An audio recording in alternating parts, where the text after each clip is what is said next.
Il ne pourrait plus jamais courir. On m'avait dit que courir, c'était impossible. C'était fini à cause que j'avais 8 fractures du bassin que j'avais eues. L'articulation a mangé un coup.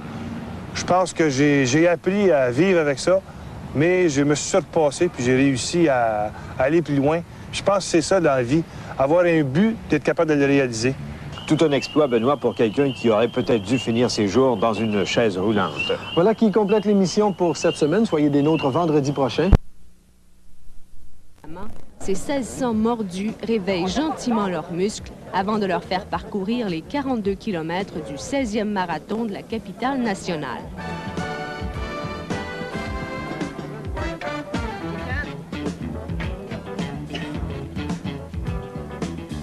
Même Pitou semble prêt pour la course.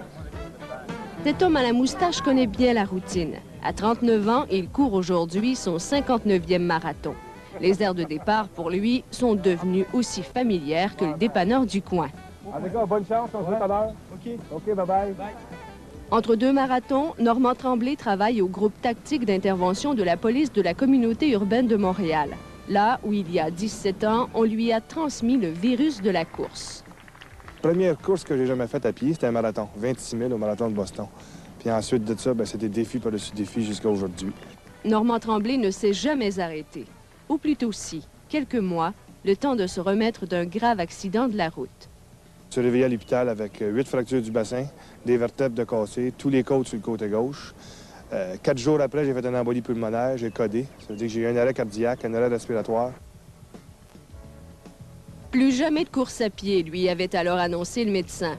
Il n'en fallait pas plus pour faire rebondir Normand Tremblay. Ça a pris quelques mois, beaucoup de têtes dures, et puis, mais ça a payé. Aujourd'hui, je ne regrette pas, puis je ne regrette pas une seconde qu'est-ce qui est arrivé. Je me suis renforcé mentalement beaucoup plus. Puis aujourd'hui, chaque défi paraît peut-être un petit peu plus simple à cause de ça. Ce goût du défi, Normand Tremblay a voulu le propager. Ça a donné La technique Tremblay du jogging, un livre qui se veut avant tout un pas vers la porte du salon. En sortant le bouquin, je vais peut-être inciter du monde à commencer à faire une activité physique, se fixer un but réalisable, la santé, finalement. Et puis, tous les outils pour réussir. Un programme, comment commencer, à zéro, aller voir un médecin, ça fait donner le feu vert. Mais pas besoin de grands discours pour ses compagnons d'aujourd'hui. Chacun a son but fixe et jubile devant ces conditions presque parfaites. Temps frais, soleil invisible et vent léger. 9 heures, c'est le départ. Les Gordon Christie, Andy Jones, Andy Corr, Mike Petrucci, Michel Brochu et Lise Bouchard ne visent pas moins que la victoire. Alors que d'autres, comme Monsieur, se contenteront du voyage. 2 kilomètres plus loin, le Canadien d'origine Gordon Christie, de SAR numéro 1 et champion défendant, s'est déjà fait des amis. Compagnons de course qui s'avèreront tenaces. La colline parlementaire voit le même peloton de tête franchir les 10 premiers kilomètres. Le Québécois Michel Brochu de SAR numéro 4 et Delphine Moreira du Portugal numéro 25 semblent s'être bien installés aux côtés de Christie. Chez les femmes, c'est Nancy Dodkoff de la Chine qui domine, suivie de près par la tenante du titre, une autre Québécoise, Lise Bouchard.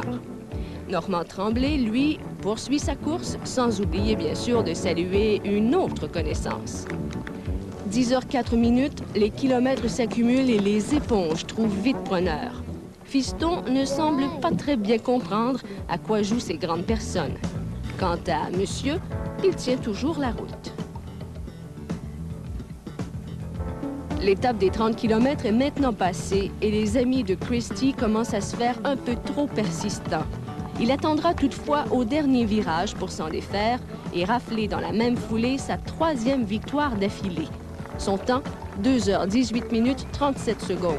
4 minutes de plus que l'an dernier. Mais c'est 7 secondes de moins que le Portugais Delphine Moreira et 15 de moins que Michel Brochu de Gatineau, qui devient ainsi le 3e Québécois à descendre sous la barre du 2h20. Un homme heureux. Alors, je suis très content, en bas de 2h20 pour une première fois, après 5 tentatives. Température enfin idéale pour moi. Dans les 4 premiers, ça avait tout le temps été trop humide, trop chaud, trop ensoleillé. Aujourd'hui, ça allait bien. Midi approche. On aperçoit la première femme.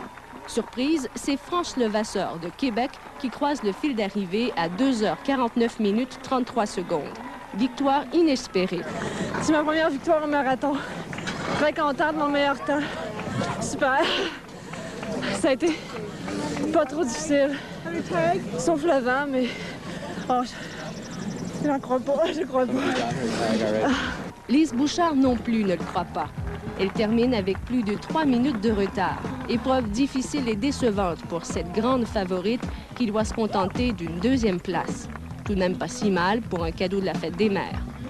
Midi a sonné et voici venir Monsieur Motivation, Normand Tremblay, tout sourire et frais comme une rose, ou presque. Notre policier avait prévu un marathon de 3 heures, il l'a réussi en 3 heures 2 minutes. Au fait, vient-il vraiment de franchir 42 km? Un reportage de Diane Sauvé. Policier de carrière, Normand Tremblay est un